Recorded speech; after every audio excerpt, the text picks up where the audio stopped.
watching. Hi guys, welcome to this episode of Bedroom Diaries. My name is Tobe the Diva, and you are in my bedroom.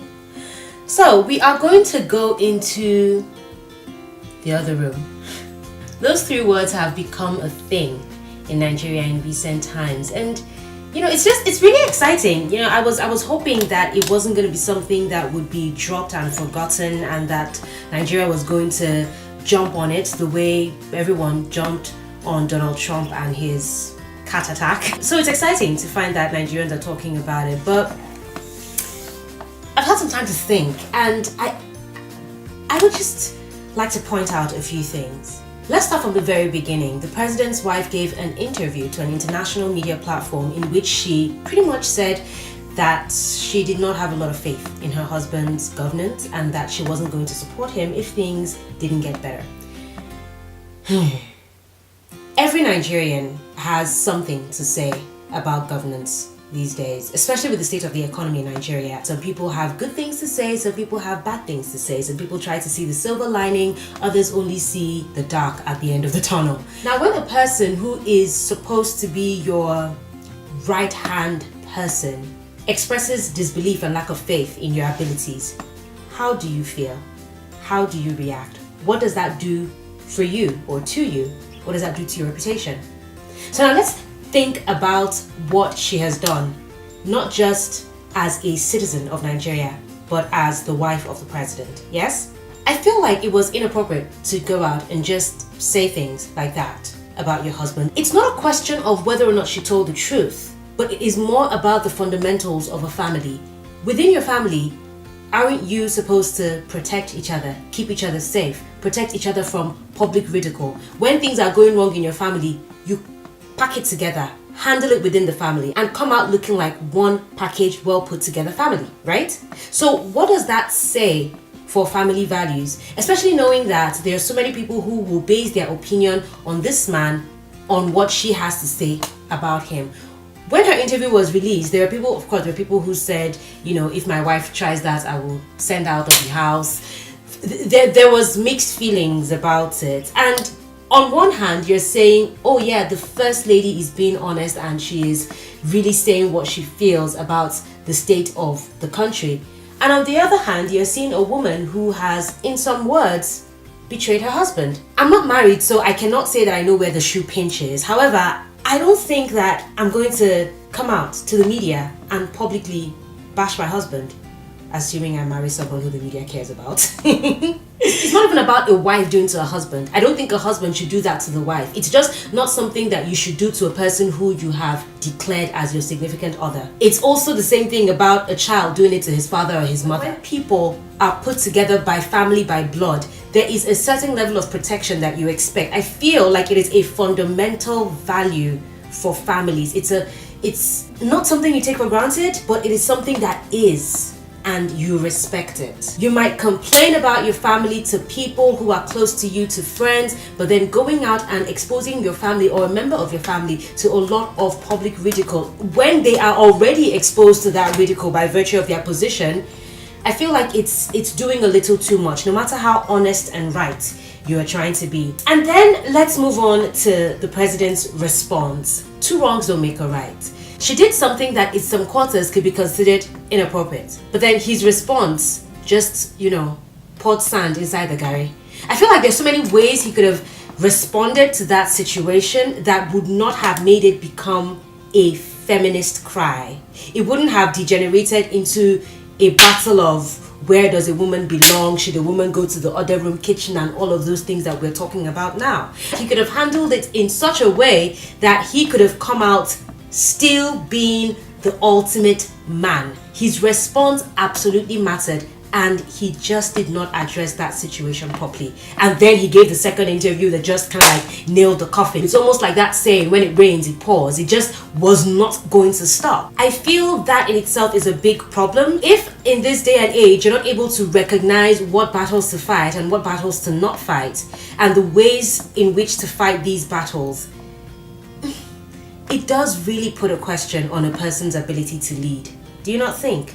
He failed to address focally the content of what she said and instead proceeded to sort of dismiss her credibility to give an opinion on the situation, and you don't solve a problem by trying to discredit the problem. It was a very ill-managed situation, and that, I believe, has caused the public outcry, and that has caused the other room to become a thing in Nigeria. And then we move on to misplaced priorities. So a woman has come out and has said things that question her husband's ability to lead, and the husband has gone on and responded in a way that does not address the problem. The entire country, most people really, have picked out one part of what he said, focused on it, and made that the battle cry, made that the crux of the matter. However, the real crux of the matter is that there is a problem in the country. Governance is questionable. We do not exactly know when things are going to get better. It doesn't feel like there's a plan to make things better. And a person who should be the first support system of the man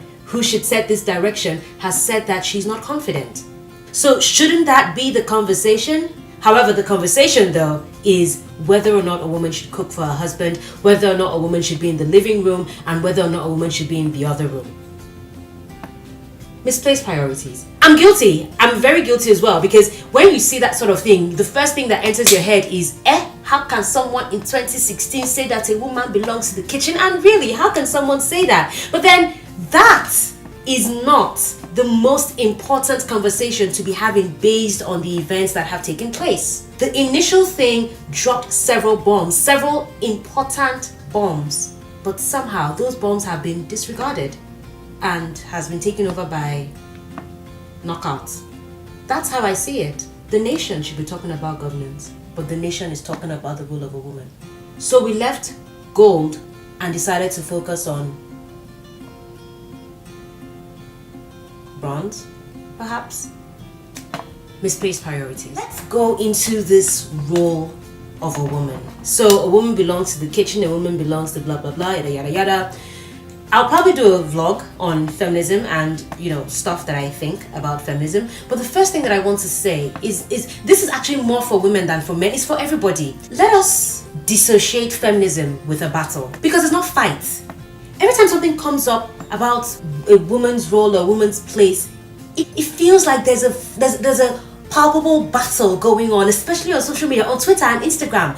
You would see people going all out and saying things, and it just feels like people are drawing knives, ready to fight themselves over roles of women and roles of men and gender equality and feminism. Feminism is not a battle. We're not fighting with anybody. It's not us versus them. It's all of us together, because at the end of the day, we should all be feminists. I understand and appreciate when you see some sort of feminist ideologies that say things like, I don't need a man. The only value a man can give to me is his sperm. Or if you get pregnant and it's a male embryo, abort it. Those sorts of feminist ideologies, like, I don't even have to be a man to not support them and to throw them out the window. And if a person comes across those ideologies as their first encounter to feminism, I can completely understand how they would not feel that feminism is anything that is worth supporting. Maybe we should try focusing on establishing what feminism is. There's so much pressure on women being a certain type of way to prove that they're strong. So what? If you're a strong woman, you cannot cook for your husband. Cooking for your husband makes you weak? How? Having sexual intercourse with your husband makes you... I don't exactly get it. I saw a post on Instagram where it said, if you don't work on yourself, you're just going to end up being in the kitchen, the living room, the other room, and you never make it to the boardroom. And in my head, I'm like, what if I never want to make it to the boardroom though? What if I have no interests in the boardroom? Does that make me less of a woman? Does that mean that I haven't worked on myself? What if for me, working on myself is learning how to cook, learning how to cut ugu without chopping board? Like, there's so much pressure, I think, on women to be a certain type of way, and I don't know, but I just hope we don't get it wrong. We don't breed a generation of women who don't know how to be human. We're talking about being liberated, but are you really being liberated, or are you going from one mental block into another mental block? Are you going from the mental block that says you can't do this because you're a woman into the mental block that says you must do this because you're a woman and you have to prove to them that you can? What if those are not your interests? There are so many women, I've done a vlog on this before, there's so many women who are pretentious about this thing.